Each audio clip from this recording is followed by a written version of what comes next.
Adapun latar belakang kami menyelenggarakan webinar ini, sebagaimana diketahui bahwa tulang punggung perekonomian Provinsi Bali pada umumnya dan Badung pada khususnya adalah pada sektor pariwisata. Dalam sesi diskusi nanti akan kami manfaatkan sebagai referensi di dalam rangka Badan Litbang menyusun konsep merumuskan kebijakan pemerintah Kabupaten Badung berkenaan dengan langkah-langkah apa yang harus dilakukan. Sehingga harapan kita semua, walaupun secara selektif dan bertahap, kita harus sehat dan produktif. Usaha-usaha perekonomian masyarakat kita harapkan bisa mulai bangkit secara perlahan-lahan. Sehingga dengan demikian, pada akhirnya kita semua akan dapat menyesuaikan diri dengan kehidupan baru atau yang sering dikatakan sekarang new normal. Baik Ibu dan Bapak sekalian, saya akan lanjutkan dulu dengan narasumber kita yang kedua. Saya persilahkan Bapak Profesor Insinyur Cokorda Arda Ardana Squati. Silakan Prof. Terima kasih Pak Swambara. Om Swastiastu. Assalamualaikum warahmatullahi wabarakatuh. Salam sejahtera untuk kita semua. Shalom, namo buddhaya. Yang saya hormati para narasumber webinar hari ini, yang juga sangat saya hormati beberapa duta besar yang juga hadir, kemudian juga ada Minister Konsuler Fungsi Sosial Budaya pada Kedutaan Besar Indonesia di Tiongkok, dan saya lihat daftar saya banyak sekali tokoh-tokoh, termasuk Ibu Giri dari Kementerian Pariwisata Ekonomi Kreatif yang juga saya hormati, yang tentunya yang sangat saya juga banggakan peserta webinar yang hadir pada pagi menjelang siang hari ini. Pertama-tama izinkan saya menyampaikan penghargaan apresiasi yang sangat mendalam kepada panitia pelaksana, karena pada hari ini, webinar pada hari ini mengangkat tema yang memadukan new normal dengan pariwisata budaya Bali. Ini menjadi hal yang sangat baru bagi saya, karena selama ini saya mengikuti beberapa kali webinar, ini kita lebih terfokus pada protokol-protokol kesehatan yang berbasis pada COVID-19. Nah, jadi hari ini menjadi acara yang sangat menarik. Kenapa menarik? Karena Bali sesungguhnya memiliki kekuatan lain yang kita sebut sebagai holistic healing power. Holistic healing power inilah menjadi diakui oleh dunia terhadap kekuatan-kekuatan yang ada di Bali. Jadi tema hari ini sangat relevan sekali. Pertanyaan kita adalah, pada sisi mana kekuatan holistic healing power atau taksu Bali tersebut bisa kita padukan dengan protokol kesehatan sehingga mampu menjadi kekuatan dalam rangka penyelenggaraan pariwisata di Bali. Nah, itu menjadi pertanyaannya. Bapak Ibu hadirin peserta webinar yang saya hormati, sebelum saya lanjutkan paparan saya, ada baiknya kembali kita lihat sepintas, sekilas, tentang bagaimana statistik penyebaran COVID-19 di Bali beberapa hari terakhir. Silakan, sepertinya statistiknya sudah ada. Ya, oke. Bisa dibantu? Ya.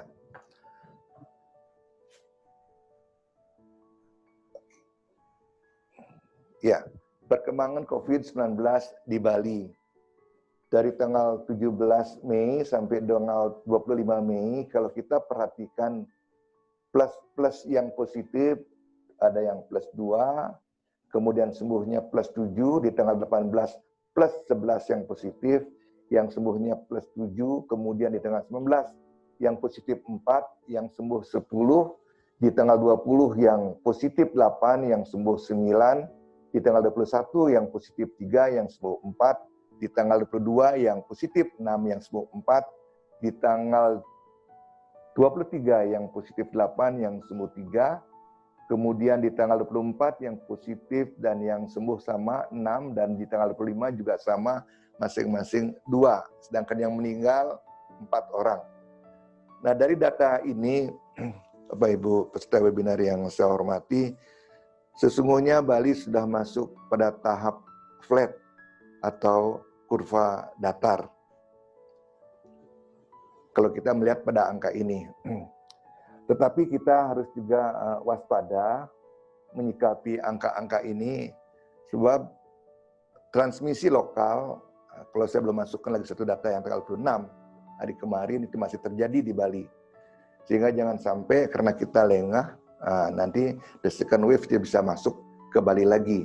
Mudah-mudahan kalau angka ini kita bisa perbaiki dengan perimbangan yang positif bisa kita lebih tekan, sedangkan yang sungguh bisa kita tingkatkan, sehingga apa yang kita harapkan untuk membuka Bali sebagai daerah tujuan wisata, itu segera kita bisa wujudkan.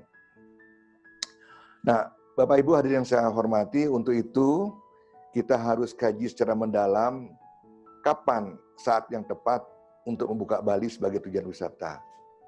Ada beberapa hal yang perlu kita kaji, yang perlu kita perdalam.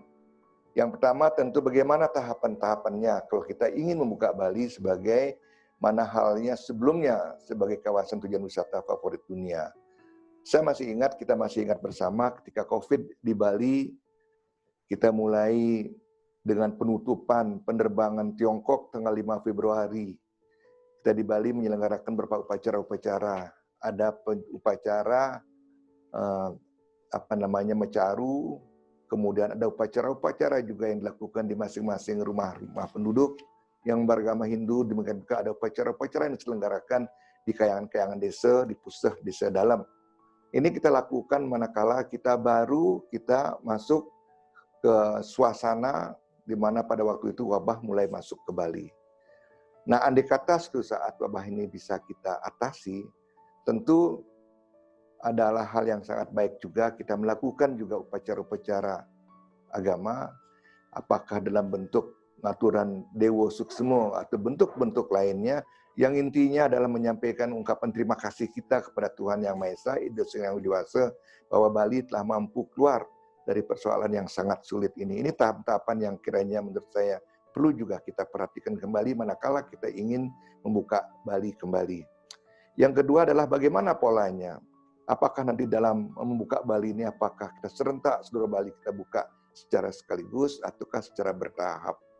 Saya teringat pada kejadian di tahun 70-an ketika Airport Internasional Ngurah Rai mulai dibuka, dan begitu dibuka datang pariwisata yang pada waktu itu dikenal dengan hipis ke Bali, yang mana sangat mengkhawatirkan para tetua-tetua kita akan terjadinya degradasi budaya Bali akibat ketidaksiapan masyarakat Bali melihat budaya-budaya asing yang dibawa oleh wisatawan-wisatawan. Pada waktu itu dipilihlah suatu kebijakan strategi.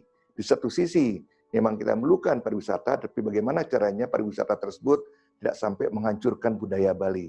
Kira-kira identik dengan situasi yang kita hadapi sekarang, bagaimana caranya agar kita bisa hidup lagi sebagaimana sebelumnya, tentu dengan tatanan yang baru, tapi di satu sisi agar tidak nanti merusak kondisi atau situasi kondusif yang telah kita capai saat ini.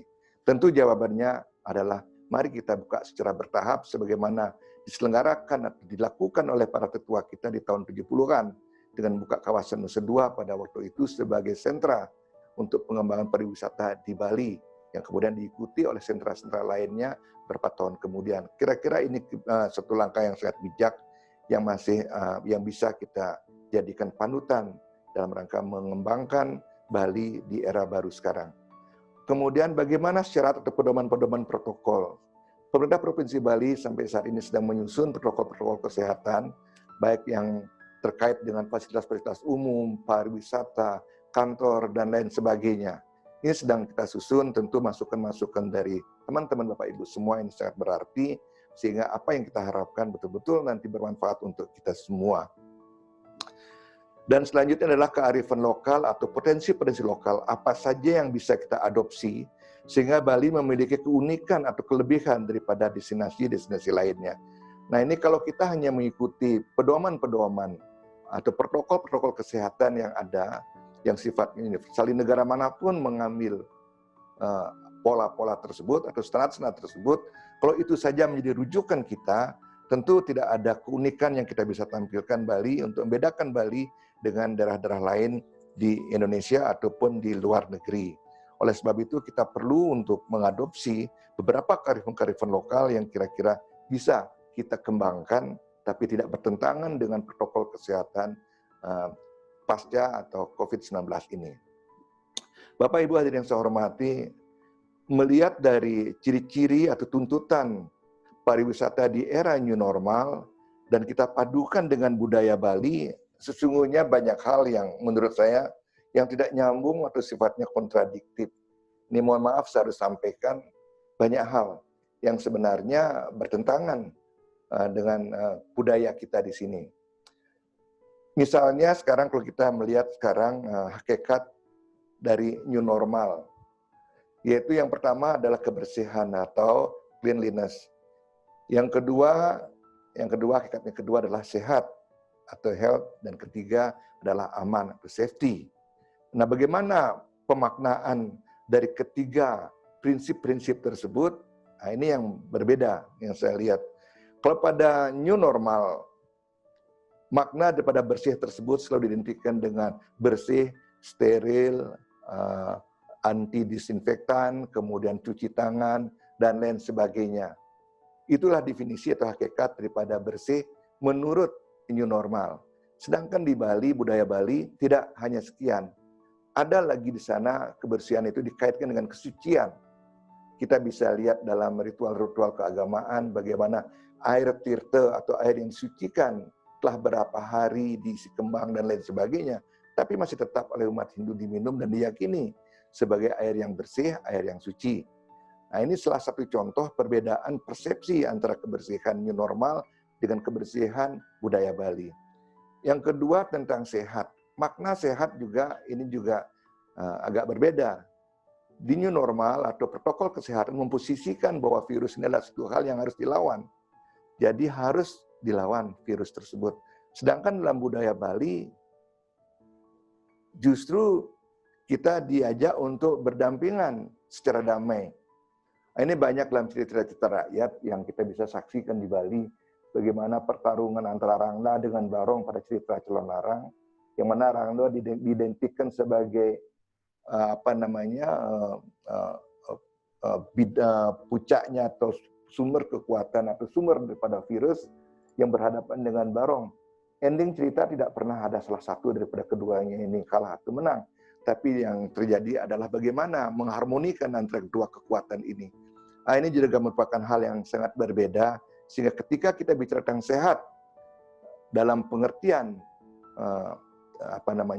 COVID-19 dengan sehat dalam pengertian Bali, ini harus ada penyesuaian-penyesuaian bagaimana caranya memadukan keduanya ini sehingga berjalan harmonis. Yang kemudian masalah keamanan. Nah, keamanan juga kalau kita melihat di new normal, ini hakikatnya berbeda dengan keamanan yang kita miliki di Bali. Di new normal, keamanan ditandai dengan bagaimana masyarakat menggunakan masker, terutama kalau kita keluar rumah. Nah, ini disyaratkan bagaimana kita berjarak atau social distancing antara satu dengan yang lainnya berjarak 2 meter. Itu makna daripada keamanan pada new normal. Sedangkan pada kebudayaan Bali sangat berbeda. Bali mengandung sifat yang kolektif. Kemudian bagaimana juga menyampaikan hospitality orang Bali. Kita bisa saksikan bagaimana andai kata nanti ada pementasan cak yang harus pakai masker, harus pakai APD. Bagaimana nanti kalau ada nanti proses lebon, ngabian, dan lain sebagainya, anggota Banjar juga harus pakai APD. Ini juga menjadi pertanyaan kita ke depan, apakah masih bisa kita tampilkan kekuatan-kekuatan, keunikan-keunikan ini sebagai daya tarik Bali di kemudian hari. Bapak Ibu hadirin yang saya hormati, kalau kita melihat karakter new normal yang berbeda dengan budaya Bali yang saya sampaikan tadi, maka perlu kita renungkan selain kebudayaan, apa yang menarik wisatawan untuk datang ke Bali. Ini menjadi renungan kita. Oke, kebudayaan yang tadi tarian cak tidak mungkin kan lagi kita pentaskan sementara, mungkin antivirus yang belum ditemukan, atau mungkin tarian joget bumbung yang sangat akrab tidak bisa kita pentaskan karena tidak mungkin penari itu memakai masker atau memakai APD lainnya. Maka kita bertanya, apa selain kebudayaan yang kira-kira bisa kita tampilkan atau kita bisa jadikan tools untuk menarik wisatawan datang ke Bali dan membedakan Bali dengan daerah-daerah lainnya. Statistik mengatakan bahwa ketertarikan pariwisata datang ke Bali 65% karena faktor budaya. Jadi faktor budaya tadi, tariannya, upacara-upacara, ini sangat besar daya tariknya 65%. Yang kedua adalah alam Bali. Keindahan alam Bali dan lain sebagainya, pantainya, gunungnya, sungai itu mempunyai daya tarik 30%, termasuk sawah-sawah. Sedangkan atraksi buatan punya daya tarik 5%. Mari kita bicara tentang alam Bali sekarang. Andai kata budaya, sementara sekarang sangat sulit kita padukan dengan protokol kesehatan, mari kita ambil option yang kedua, menjadikan alam Bali sebagai daya tarik pariwisata untuk datang ke Bali. Kita sadari bersama bahwa posisi Pulau Bali mempunyai posisi yang sangat strategis.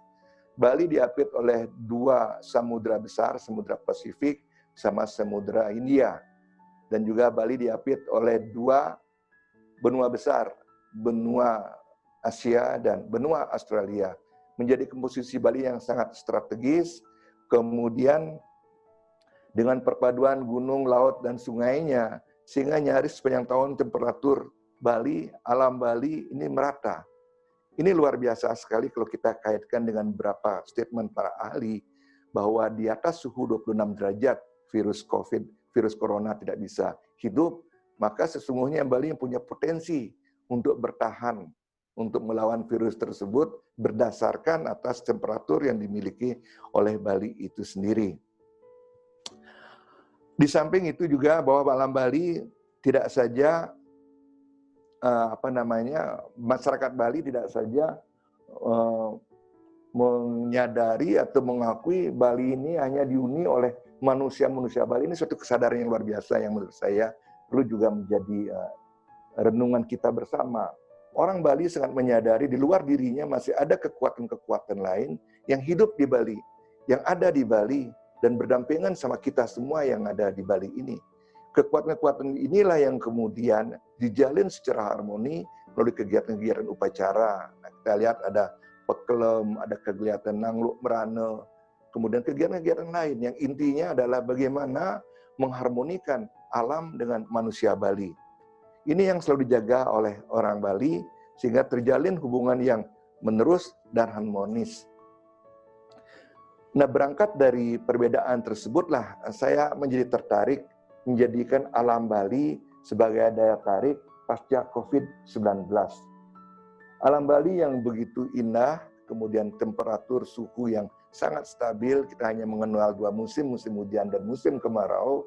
Walaupun kemaraunya tidak panas-panas sekali, hujannya tidak sampai membuat Bali ini kebanjiran, tapi ini menjadi daya tarik yang sangat luar biasa, bisa kita kembangkan sekaligus sesungguhnya menjadi diferensiasi, menjadi pembeda bagi daerah-daerah lainnya. Mari kita jadikan kekuatan alam Bali yang harmoni dengan lingkungan, yang harmoni dengan manusianya, ini sebagai kekuatan-kekuatan dalam membangun pariwisata Bali. Mulai dari hal yang paling kecil, bagaimana kita mengembangkan sebuah kawasan pariwisata, bagaimana kita membangun fasilitas-fasilitas pariwisata, dengan tetap mengedepankan kekuatan-kekuatan Bali yang saya maksudkan tadi. Dengan demikian, maka Bali tetap akan menjadi destinasi yang unik, yang berbeda dengan daerah-daerah lainnya.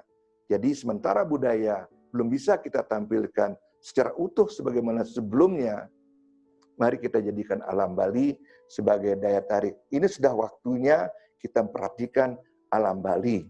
Sebelum saya tutup, saya kasih satu ilustrasi yang mungkin sangat berguna bagi kita semua. Sering saya merenungkan bahwa dalam situasi seperti sekarang ini, saya merenungkan diri saya sendiri sebagai manusia. Renungan saya adalah manusia yang saat ini menderita menghadapi virus corona atau COVID-19. Dan saya berusaha dengan kekuatan antibodi saya yang saya miliki untuk bisa melawan virus yang mematikan itu. Ini satu statement yang pertama. Yang kedua, coba kita bersama-sama ganti kata saya manusia, kita ganti dengan kata alam. Dan kata alam kita ganti dengan kata manusia. Supaya kita bisa menyelami bagaimana perasaan alam saat ini. Saya adalah alam yang saat ini menderita menghadapi manusia. Saya berusaha dengan kekuatan virus yang saya miliki agar saya bisa tetap bertahan hidup. Ini sebuah renungan yang perlu kita camkan. Mungkin saatnya kita sekarang kembali kepada alam, back to nature. Tidak ada yang baru bagi kita. Kita madukan nilai kearifan lokal dengan protokol kesehatan. Semoga kita selalu diberikan tuntunan untuk menuju jalan yang terbaik untuk kita semua. Sekian, terima kasih. Om Santi Santi Santi Om. Wassalamualaikum warahmatullahi wabarakatuh.